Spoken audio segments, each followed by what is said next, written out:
Bem, meus prezados, vamos entrando aí então na fase final, né, na parte final da nossa disciplina de mecânica de solos. O tema da aula de hoje é resistência ao cisalhamento, né? Nós estamos falando aí das tensões no solo. Já estamos aí com o cabo novo aí da câmera, né? Que eu falei que estava dando mau contato. Então, vamos aí para mais uma aula, fazer aqui já o compartilhamento da tela. Tá aí então, resistência ao cisalhamento do solo. Bem, gente, quando a gente estava falando, né, na aula passada, nós temos aí forças verticais e horizontais atuando no solo. E a gente sabe lá da resistência dos materiais, né, que quando você tem a tensão máxima que o material suporta excedida, você vai apresentar, então, no material uma ruptura, né? Você vai ter essa ruptura. Nós ainda usamos um chamado fator de segurança para evitar que o material, né, no caso aí da resistência a materiais, o material que a gente está trabalhando, ele fique ali no limite, né, do que ele resiste. Então, a gente considera um valor de atuação no projeto inferior ao que ele apresentou nos seus dados de laboratório, né? No solo, a gente usa praticamente o mesmo princípio. A gente faz alguns ensaios, verifica o máximo que ele suporta, né? E adota também o fator de segurança, né? E tem um problema maior que o solo, ele é um meio particulado, né? Não é um meio sólido ou praticamente sólido como o aço, como a madeira. Então, tem esses problemas aí também que nós vamos ter que verificar em relação ao solo. E existem no solo chamados planos de ruptura, né, que é onde você verifica o movimento da Terra de acordo com a ruptura. Você tem vários tipos de estruturas, né, que são utilizadas, aí, por exemplo, para a contenção do solo, e de acordo com o tipo de estrutura que você vai trabalhar, o tipo de obra que você vai realizar, existem planos de rupturas diferentes, que nós vamos ver daqui a pouco nas aplicações aí do estudo de resistência ao cisalhamento. Só lembrando até o que nós já falamos na aula síncrona, né?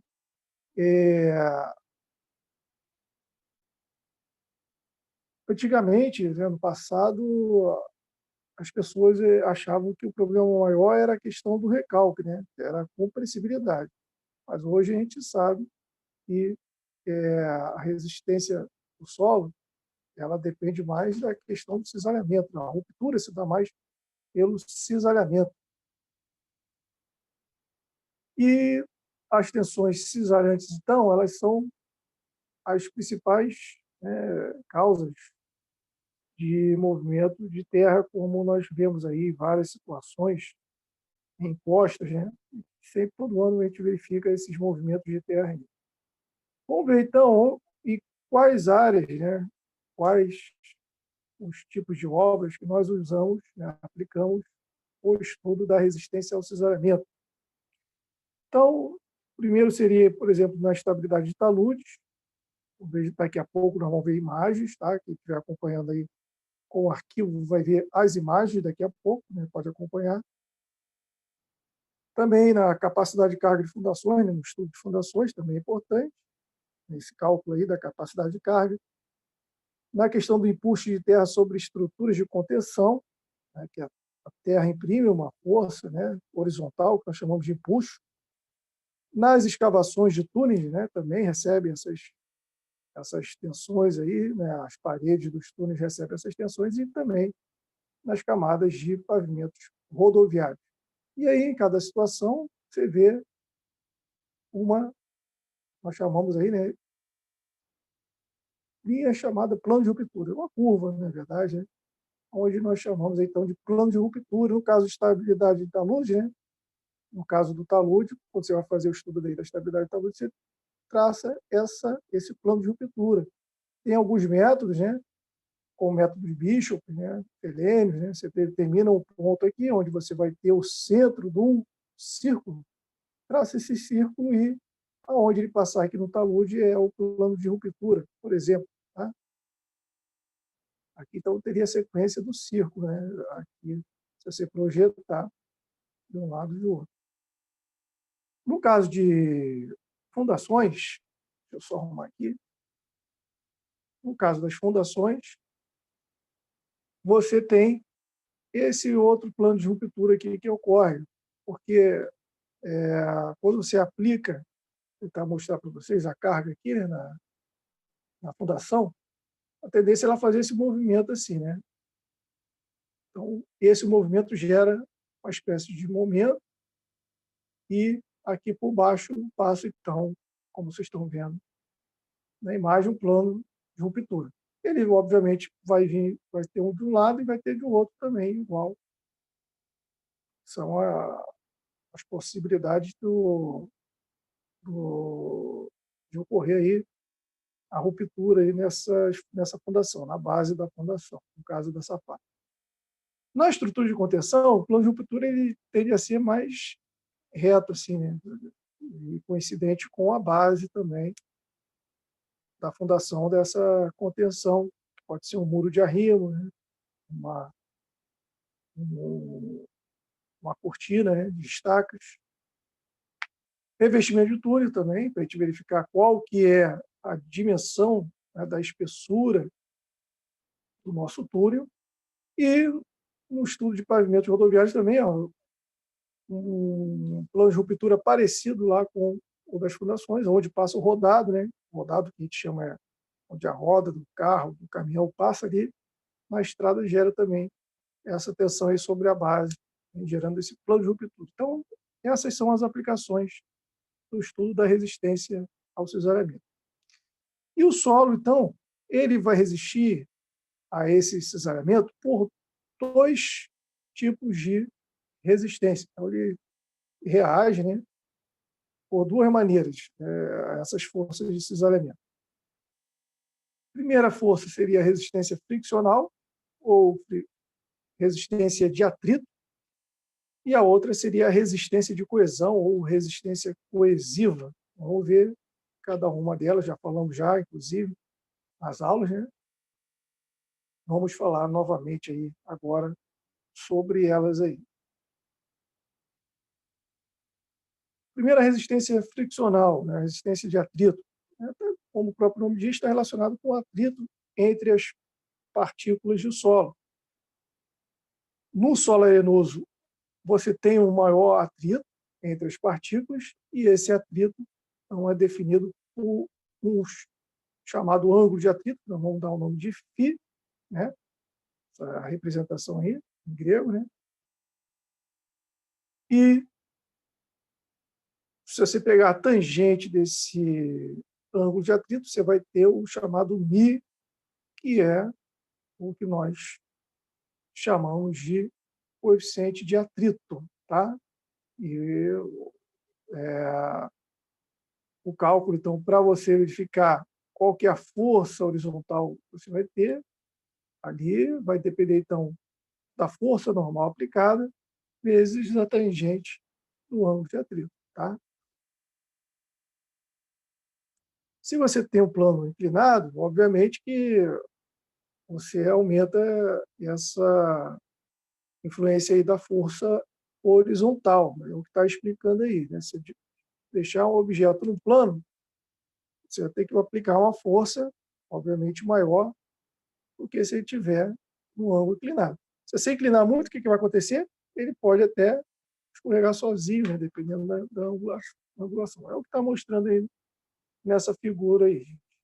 Então, esse coeficiente de atrito, μ, ele depende da área de contato e da componente normal aplicada. E a resistência ao deslizamento é diretamente proporcional, então, à tensão normal que você tem, então, aí sobre o objeto. Nós sabemos que nos solos, você tem um deslocamento que envolve um grande número de grãos, né?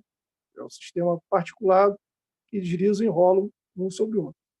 Então, a resistência friccional é a parcela de resistência que predomina aí, principalmente nos solos arenosos, e ela é menor no caso dos solos mais finos, né? Principalmente argilosos.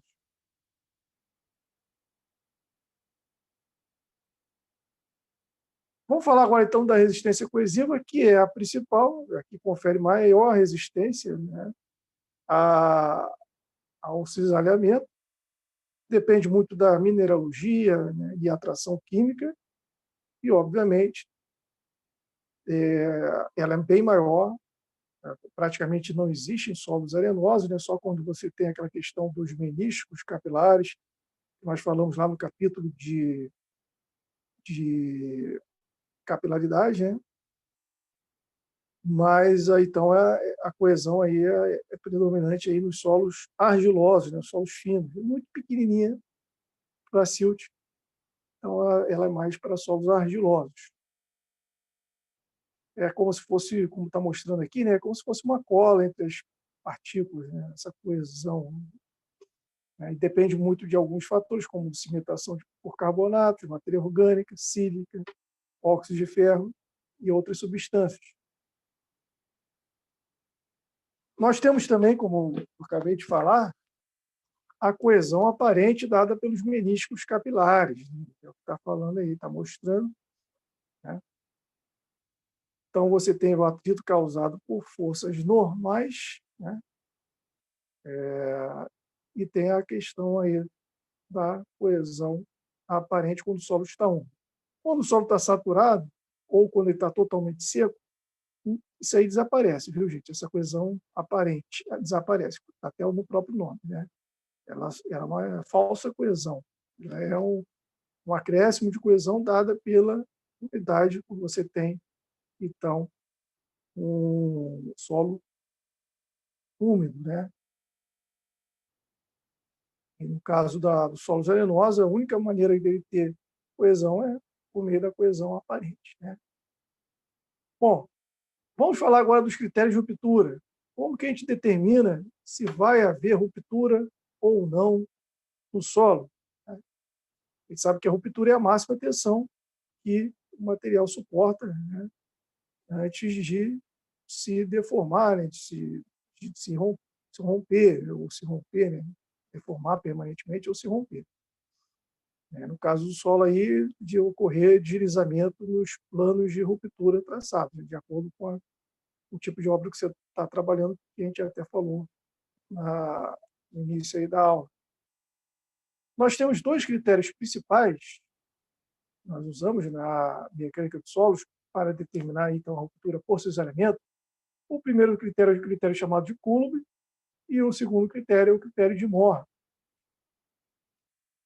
O critério de Coulomb adota essa equação aqui e diz que não existe ruptura se o valor não, né, se o valor obtido da tensão não ultrapassar o valor dado por essa fórmula aí. Então, através dessa fórmula, né, que tem um valor C, que é um valor fixo, fixo não, desculpa, é um valor do cruzamento da reta traçada com o eixo Y, vai passar no eixo Y em algum valor, esse C chamamos de coesão, mas não é a coesão, ele só tem o nome de coesão, e até uso o nome de fator coesão, tá? Não é a coesão do material do solo, não, tá? É um nome que foi dado aí pelo pesquisador, né? E eu gosto até de usar o termo fator coesão. Sigma é a tensão normal e F é o coeficiente de atrito que nós já vimos já anteriormente, a tangente de θ, a tangente do ângulo de atrito. Então, você vai traçar, vou até mostrar aqui já de uma vez, ó. No caso aqui a letra A, né? Critério de Coulomb. Você vai traçar essa linha aqui a partir dos resultados que você obteve no laboratório, né? Essa reta aí. O valor C é esse valor aqui, ó, que cruza o eixo Y, que é da tensão cisalhante, né? Então, nós temos aqui no eixo Y a tensão cisalhante e no eixo X a tensão normal. É engraçado que a tensão normal, que é vertical, está no X, né? E a tensão cisalhante está no Y, mas é assim mesmo que é feito aí para poder explicar. Vamos lá, então. Resumindo, se um valor de um projeto te der uma tensão normal, né? Vertical, vamos ver esse valor aqui, vou chutar aqui um valor de 200, vamos supor que seja 200, e você tem um projeto lá, de acordo com os dados, um valor de 50 para a tensão cisalhante, de acordo com esse dado. O valor bateu aqui. Então, vai haver ruptura nesse caso? Nessa situação? Nessa situação não vai ter ruptura, porque está abaixo, né, da linha de ruptura. Tem que observar também o fator de segurança, que vai abaixar ainda mais um pouco essa linha aqui. Mas vamos considerar que a linha com o fator de segurança passou aqui mais ou menos, né? Então, nesse trecho aqui também, nós descartaríamos, né, obviamente, os dados, e o nosso valor de projeto com 200 de tensão normal e 50 de tensão cisalhante passaria tranquilamente. Agora, se você está aqui dentro da faixa de segurança, você vai fazer essa ressalva, né? Ó, com segurança não vai passar, e obviamente que se o valor der acima da linha de ruptura, vai ter ruptura de qualquer jeito, né, gente? E uma coisa é certa, se o valor da tensão cisalhante do projeto for superior ao da tensão normal, sempre vai haver ruptura também. Tá bom? Isso é algo que sempre vai acontecer. Vamos falar aqui rapidamente agora do critério de Mohr. O critério de Mohr trabalha com envoltórias, é um pouco mais complicado, né? São envoltórias traçadas aí de acordo com o estado de tensões do solo, nós vamos ver até melhor nas próximas aulas aí esse traçado, né? Mas como que nós fazemos? Primeiro, que você tem que fazer o ensaio triaxial, que a gente vai falar já já.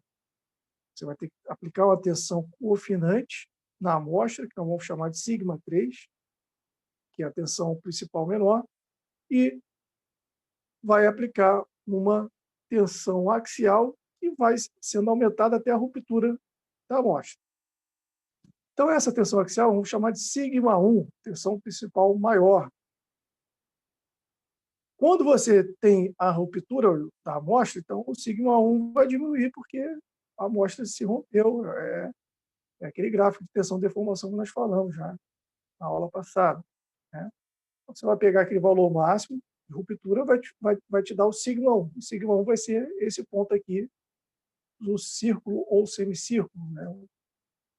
O valor maior, no caso aqui da envoltória A. E a tensão confinante, que você usou para aquele ensaio, vai ser sigma 3. Obviamente que quanto maior a tensão confinante, maior é a carga, né? Sigma 1 que você vai ter que aplicar para ter ruptura. Então, você vai fazer essa linha de ruptura aqui também, praticamente igual ao que nós fizemos lá, né, na parte ali de Coulomb, usando os valores máximos ali de ruptura. E se o projeto te der, no caso aqui, a envoltória B, né, te deu essa envoltória B aqui, esse semicírculo ou círculo de Mohr, e a envoltória estiver abaixo dessa linha de ruptura aí, não vai ter ruptura. Também devemos observar a questão aí da segurança, né? Mas, teoricamente, não vai ter ruptura. No caso da envoltória A, ela está justamente aí passando na ruptura, então está no limite. Provavelmente vai ser descartado no projeto uma situação dessa aí. Tá bom? Qualquer coisa também, depois a gente pode voltar nisso aí. Já fez a explicação também em aula. Pode voltar tranquilamente depois nessa questão aí, pessoal. Vamos lá. Continuando aqui, então, como eu falei, envoltória é um pouquinho mais difícil de aplicação, né? e por isso até o pessoal usa muito a adoção dos dois critérios conjuntos, né? E aí você teria algo parecido com isso aqui, né? Você tem a linha de ruptura. Outra coisa importante também, essa linha de ruptura, dada pela equação de Coulomb, né? Ela te dá a possibilidade do cálculo desse ângulo aqui, né? Que é o ângulo de atrito. Então, o ângulo formado entre a inclinação a curva inclinada de ruptura e, no caso, é uma reta, né? E o plano horizontal, esse ângulo formado é justamente o nosso ângulo de atrito desse solo. Né? Tá mostrando aqui. Eu não vou entrar em detalhes aqui de como que a gente obtém, né, pelo critério de Mohr. A gente vai falar mais adiante no estado de tensões, outro capítulo, essa questão aí do alfa, né? Por enquanto, só fique com essa questão aí do critério de ruptura aí de Coulomb e de Mohr. Tá bom? Muito bem. Como eu falei, nós usamos sempre um fator de segurança para diminuir o valor da tensão atuante, né, a tensão de projeto. A gente nunca trabalha com o máximo. Então, se você pegar aqui, ó, você vai ter um valor aí de 1,3 a 1,5 como fator de segurança. Geralmente o pessoal usa mais 1,3 mesmo, tá? Então, todo o valor que você vai obter lá, da tensão máxima, você divide esse valor por 1,3 para ter a tensão admissível, né, ou atuante no projeto. Tá bom, pessoal? Os ensaios aí usados para determinar essa resistência ao cisalhamento são os três aí que são mais usados. Tem o ensaio de cisalhamento direto, que é bem tranquilo, né? Assim, o equipamento não é tão caro e também te dá um valor aí para fazer o critério de Coulomb, né? Tem o de compressão simples, que é muito, assim, uma informação muito fraca, né? Muito superficial, te dá só o sigma 1, esse ensaio, com o sigma 3 igual a zero, porque não está confinado na amostra, tá bom? E tem o ensaio triaxial, que é um ensaio mais completo, que vai ser até a amostra confinada. Eu vou mostrar já já para vocês. Você aplica uma tensão axial até a ruptura, então dá para fazer o círculo de Mohr com esse ensaio. O ensaio de cisalhamento direto, né, ele é mais antigo, né, ele, como eu falei, baseado no critério de Coulomb, te dá então informações aí para fazer o critério de Coulomb. Você vai pegar um corpo de prova aí de mais ou menos 60 a 100 milímetros, né? Geralmente o que a gente usava lá era 7 centímetros de lado, 7 alguma coisa, centímetros de lado. Era quadrado, então é 7 por 7. Eu nunca vi circular, tá bom? E a altura do nosso era 3 centímetros, mais ou menos, né? Em torno de um terço se eu não me engano, tá do lado. Aí, geralmente o pessoal usa, né? Então, o nosso lá dava 2,8 de altura, eu acho, se eu não me engano, o que eu trabalhei no laboratório. E aí você vai fazer o seguinte, vai pegar essa amostra, uma amostra pequena, né, 7 por 7, quase 3 centímetros de altura, e vai colocar aqui na caixa bipartida. O que é a caixa bipartida? Porque a parte superior da caixa, esse alimento, ela se movimenta e a parte baixa é fixa. Então, você promove um atrito ali, ó, força um atrito entre as duas partes, né, a parte superior e a parte inferior. Por isso que, quando acaba o ensaio, você tem isso aqui, ó, né? Essas rupturas, esse deslizamento promove, então, o cisalhamento, né, do solo. Você vai aplicando, então, primeiro você coloca uma tensão normal, como está mostrando aqui, ó, aqui, uma tensão vertical. Vamos ver aqui, como é que... Você põe, então, tensão normal ou vertical no início do ensaio e vai aplicando uma tensão horizontal, e essa tensão horizontal vai promovendo uma deformação no material, vai deformando, deformando, à medida que você aumenta a tensão, não está mostrando aqui, e vai ter um momento que acontece o quê? Acontece a ruptura. Então, você tem a tensão cisalhante máxima aqui, que é anotada. Você vai fazer com 3 tensões normais diferentes. Obviamente, quanto maior a tensão normal, a tensão vertical, maior, como eu já falei, maior é a força que você vai ter que botar na horizontal para romper. E você, então, vai fazer a determinação dessas tensões cisalhantes aí que você vai precisar para romper, de acordo com a tensão normal. Vamos lá, então, pessoal. Você vai ter, então, 3 pares de valores no mínimo, né? De tensão normal e tensão cisalhante. Você vai jogar no gráfico que eu já mostrei para vocês anteriormente, né? No eixo X, tensão normal, no eixo Y, tensão cisalhante. Só cruzar aqui, ó. No caso aqui tem esse valor, primeiro ponto, depois o segundo ponto e o terceiro ponto, né? Vamos supor aqui que esse aqui seja 270 de tensão normal e aí você obteve 180 de tensão cisalhante. Só um exemplo aí.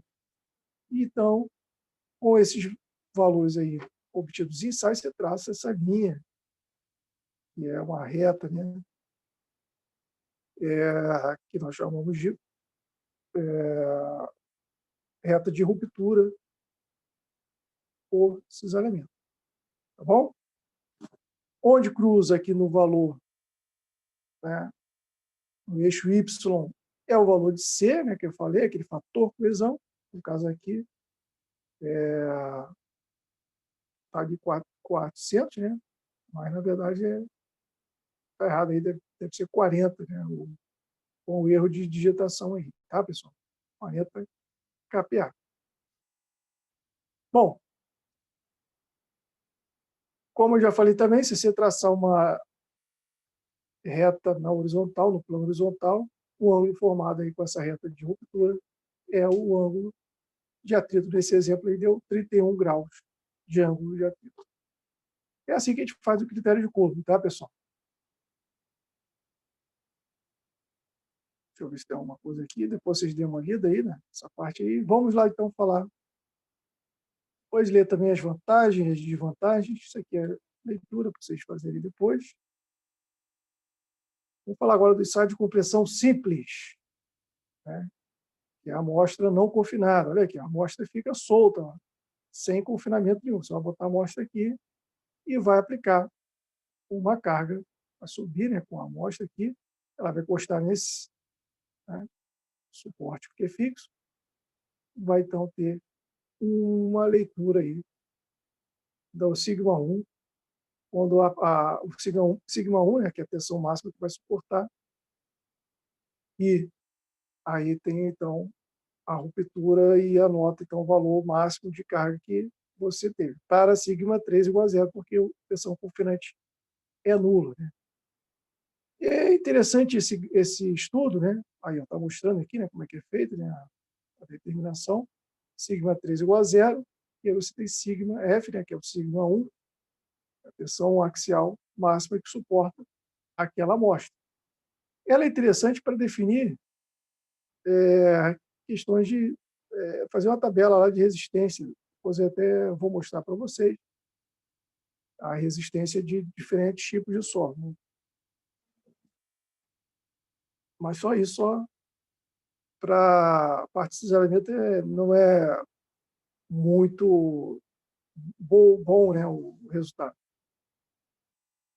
Vamos lá, então, agora para o de compressão triaxial, que a amostra fica confinada, né? Tem um sigma 3, que é esse valor aqui, de confinamento, pressão de confinamento. Ela tem uma amostra, então vou mostrar aqui, ó, que é protegida por látex aqui. Por quê? Tem a proteção de látex nessa amostra aqui? Porque você vai colocar aqui, até mudar a cor, vai ficar mais didático, né? Você vai colocar aqui água sob pressão, né? Aqui é tudo cheio de água. Então, vai ter um sigma C, a pressão confinante, que é o que nós chamamos de sigma 3, né? Vai ter essa tensão aplicada na amostra, em várias direções. Eu fiz até um desenho, né, para vocês lá, vou fazer aqui rapidinho para vocês entenderem. E se você tirar um bloco de solo no interior, né, lá dentro do terreno, né, ele lá embaixo, ele está sujeito a 3 forças, né, em 3 sentidos, vamos supor assim, né, 3 eixos. Né? Então, você tem uma força que vem aqui de cima, né, que é a sigma 1, nós chamamos de sigma 1, tensão principal 1. Tem aqui no outro eixo aqui, sigma 2, e tem aqui, se você então x, y e z, né, no caso aqui, no x sigma 3, né? Então, no x sigma 3, no 2, no y sigma 2 e no z o sigma 1. Como o sigma 3 é igual a sigma 2, né, porque a tensão confinante é igual em todos os lados, né, então no plano horizontal, então a gente usa só o valor aí, sigma 3, e a gente representa então a tensão confinante como sigma 3. Isso aí foi algo que foi definido aí pela ciência, né, da mecânica do solo, algo que é adotado, usar então a tensão confinante como sendo igual a sigma 3. Então essa tensão confinante aqui seria sigma 3 lá no nosso desenho das envoltórias. Né?